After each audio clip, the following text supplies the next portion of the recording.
Everyone and welcome to my channel. तो आज हम लोग पढ़ने वाले हैं यूनिट 4 एग्रीकल्चर। सो बेसिकली आज हम ये भी पता लगाएंगे कि व्हाट डज एग्रीकल्चर। सो सबसे पहले हम पढ़ेंगे कि हमने क्या क्या पढ़ेंगे।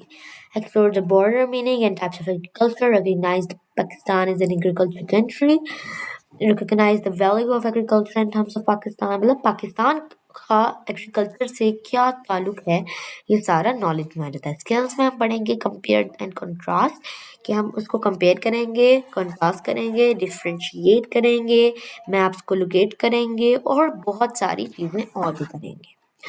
सबसे पहले हमारे पास आता है व्हाट इज एग्रीकल्चर। हम शुरू करेंगे एग्रीकल्चर से। तो basically this is unit number 4, agriculture. Agriculture or farming means cultivation of crops, growing crops, and rearing of animals on a farm. When a country's production is calculated, forestry and fishing are usually included with agriculture. Agriculture is dependent on favorable weather conditions, availability of water, and workforce. तो इसमें मुझे आपको पता है, मैंने ये वाला चीज़ जो है ना पढ़ चुकी हूँ, तो मुझे इसके बारे में बहुत अच्छी तरह से नॉलेज है। Basically they are telling about what is agriculture.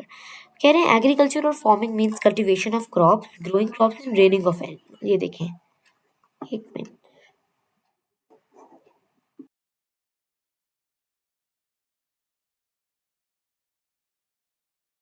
Okay, तो हम पढ़े थे एग्रीकल्चर और फार्मिंग।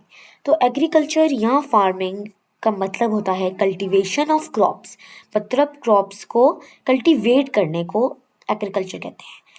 क्रॉप्स को उगाने को भी एग्रीकल्चर कहते हैं। और रेयरिंग ऑफ एनिमल्स, एनिमल्स को रेयर करते हैं जब हम फॉर्म के अंदर, तो उसको भी हम एग्रीकल्चर कहते हैं। वो कह रहे हैं कि जब एक कंट्री की प्रोडक्शन होती है, कैलकुलेट होती है कंट्री की प्रोडक्शन, तो फॉरेस्ट्री और फिशिंग ज़्यादातर एग्रीकल्चर में ही इंक्लूड होते हैं। एग्रीकल्चर ना फेवरेबल वेदर पे डिपेंड करता होता है, इसका ये कोई वो नहीं होता ज़्यादातर, वो फेवरेबल वेदर कंडीशन पे डिपेंड करता होता है। ठीक है, अवेलेबिलिटी ऑफ वाटर पे डिपेंड करता है और वर्क फोर्स पे डिपेंड करता है कि कितनी वर्क फोर्स है, कितना अवेलेबिलिटी ऑफ वाटर, क्योंकि एग्रीकल्चर के लिए water is the most thing. Availability of water, work force and favourable weather conditions पे ये डिपेंड करता है। अब हम चलते हैं आगे। Pakistan and agriculture economy. Pakistan is still mainly on an agricultural country. About 47% of the land in Pakistan is used for agriculture, and more people work in the sector than in any other type of industry. तो क्या कह रहे हैं, Pakistan is still mainly N agriculture country. Pakistan अभी भी एक agriculture country है। तो अबाउट 47%, मतलब 47% जो लैंड है पाकिस्तान का एग्रीकल्चर, और पीपल जो सेक्टर में वर्क करते हैं और अदर टाइप्स ऑफ इंडस्ट्रीज होती हैं उसके लिए यूज़ होता है 47% ऑफ लैंड। और वो बात कर रहे हैं कि 2022 में Pakistan was the world's 42nd largest GDP and 5th most populous country in the world।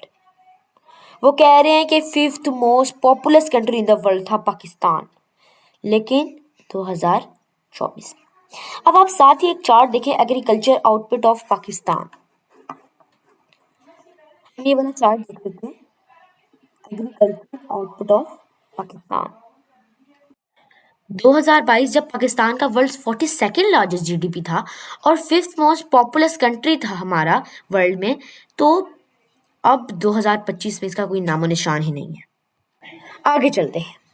Agriculture accounts for roughly 25% of its GDP, and it is among the world's top producers of wheat, cotton, sugarcane, mango, dates, rice and oranges।